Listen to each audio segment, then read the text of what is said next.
To the screening of Infliction, Mr. Harris would like to say a few words before we get started.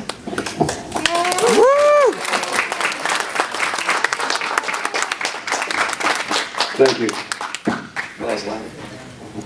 Lots of familiar faces. I'm very glad that everybody came, and it's an honor to be here. There's a lot of cast and crew members here with us. So what do you guys think? It's awesome. I'd like to get Lindsay up here. Miss Melissa Daniels.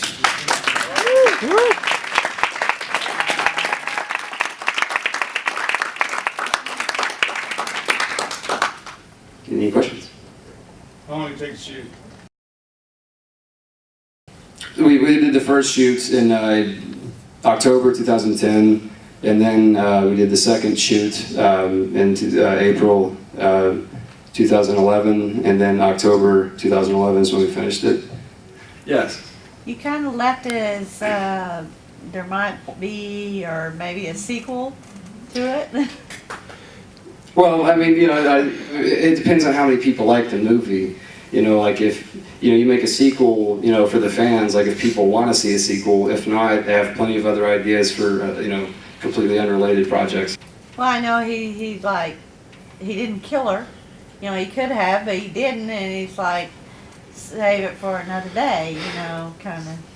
So kind of left it as... You could definitely see it that way, because obviously he very much wants to murder Melissa Daniels still, but like that little quasi-hallucinatory vision, like basically kind of like a little daydream, just imagining that, his dead relatives can speak to him from the beyond or some strange dark abyss. They're saying, basically his mother said, the skeleton, the vision of his mother said, it's not worth getting caught. You know that there's an FBI agent right down there, and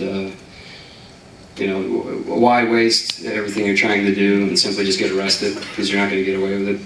So it's not that he spared her life and cares at all about her or forgiving her, because he's not capable of doing that. He's a sociopath. Okay.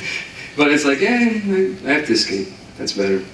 But I would have plenty of ideas for a much better movie, for a sequel. But it just depends on if there's if people actually want to see it. Otherwise, I'll move on and make something completely different. Still horror. Yes, I have a question. Yeah. I'd like to know if the 100% of the story, it's you made it, or it should be make something happen similar to that story. Sorry, what story? The story about the movie. It's 100% you write it, you made it like that, or it can't. Well, if there's anybody out here who hasn't made films but really wants to, obviously I know what that place feels like, and that's why I started making my own short films with no budget, me and my friends, and my friends' dads or girlfriends, a little camera, shitty little microphone. So I mean, you start, basically, yeah, the way I've always done it is I always wrote the script, and then I always directed it just because I was better than my friends had it.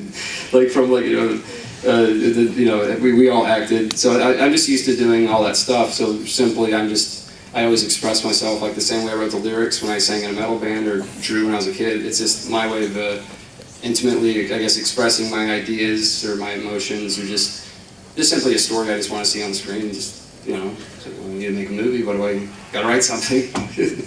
And thankfully, Bill and Sid, Giovanni, and Doug, thankfully they liked the script, because I wrote those roles specifically for them. Does that answer your question? Yeah, I just I ramble a lot. It happened because my feeling was like that. It's happened like that in story, so you... I am not a rapist or a murderer. Bill Mosley did not kill my little. In fact, I have no little sister. Maybe that's why. That's why Bill canceled, because this is the documentary, actually. Sorry, Bill. Yeah. Did the whole little sister, dad thing, what was the inspiration behind that? Because it was so morbidly perfect for the movie, but it's just kind of... Well, writer, every fire has a match, and obviously I'm the writer. You write what you know, and it is my own expression. Just expressing just how I feel about the world and about my life, and I guess I'm a dark, fucked up person. You know, but then again, you know, Wes Craven, all those guys, you know, we all have a few screws loose. I create something that I think is good, and that I think people at least haven't seen before, and it would at least make them feel something that they didn't feel when they first walked in to see the movie. I think that's what art's supposed to do. Like when I was a kid, I saw Rosemary's Baby, and I was a Christian at the time, and I felt very uncomfortable, you know, watching it on VHS because it challenged who I was as a person, and I just felt very uncomfortable with it, and I threw it in the trash. So that's why it's still to this day one of my favorite movies, you know, because it affected me that much. And I thought Lindsay's character, Melissa, was a stellar performance. But it was so good and so cute. Oh, thank you. Thank you.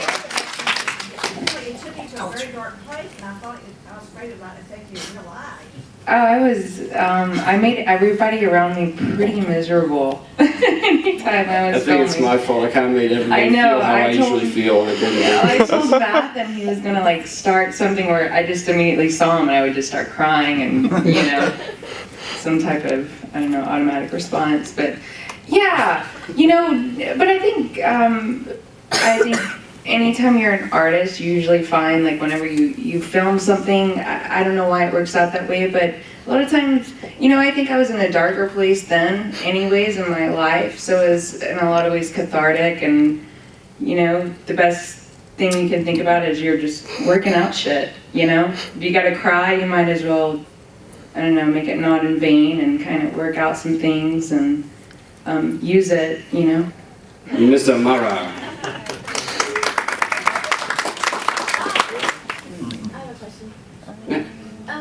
Okay, to me, y'all don't look that much alike. That's why, hopefully, you didn't. It's called movie magic. Well, I need to CG my face on his face, you know. Hopefully, you couldn't see his face right immediately that it wasn't me, because, you know, you don't hear his voice. His face is completely shrouded. Right. It's shot, you know, from the side, of course. So, was it when you heard his voice that you realized, okay, obviously it's not David O'Hare? No, when I saw What the fuck him is this? with the hood covering, when you see him up close, then you can tell. Oh, I'm sorry, I can't see every. Oh, sorry. Yeah. Regarding the score, did you work with the composer on choosing the instrumentation for the score? I really wish I could have had a more hands-on approach to the music, but unfortunately, Marco Werba, who I think did a phenomenal job on the score. I'm a big fan of his music. Thank you. He lives in Rome, so naturally I wish I could just fly to Rome whenever I want. But basically, we worked through emails. You know, he would send me a version of each track. I would listen to it a few times, watch it with the music and with the film, and try to tinker with it a bit, like think of ideas of maybe if this part, you know, he's about to saw her, that should be something more shocking, or... So yeah, basically it was his thing, Marco Werba, that's his score. I only had a small hand trying to, you know, I directed with the Tim score, and then he did a much, obviously, better version. Yes? Yeah, I guess one of the persons, because you can see that part, he was late, I guess, but Amy, you had a knife and you killed her for 17 times. Why 17 times? I would have loved to have killed her 17 times, but I killed her once, but I did stab her 17 times. Why 17? Because it's a lot of times to stab somebody. There's no way you'd have to fail miserably to stab somebody in the chest, a human being, and, you know, even a grizzly bear. You stab a fucking grizzly bear, gorilla, in the chest 17 times. They have to die. I mean, they deserve to live if they don't die from that. So, but otherwise, like 57 times, you know, people would be like, okay, I think this director should have cut by now. You know, 30 minutes later, you know, fuck plot development, or, you know, just let's waste everybody's time. So 17 times just seemed like a magic number, and I didn't overanalyze. I just, and she died. So. She's sitting right here, the girl plays Kristen, Amy. So she's giving me bad looks right now.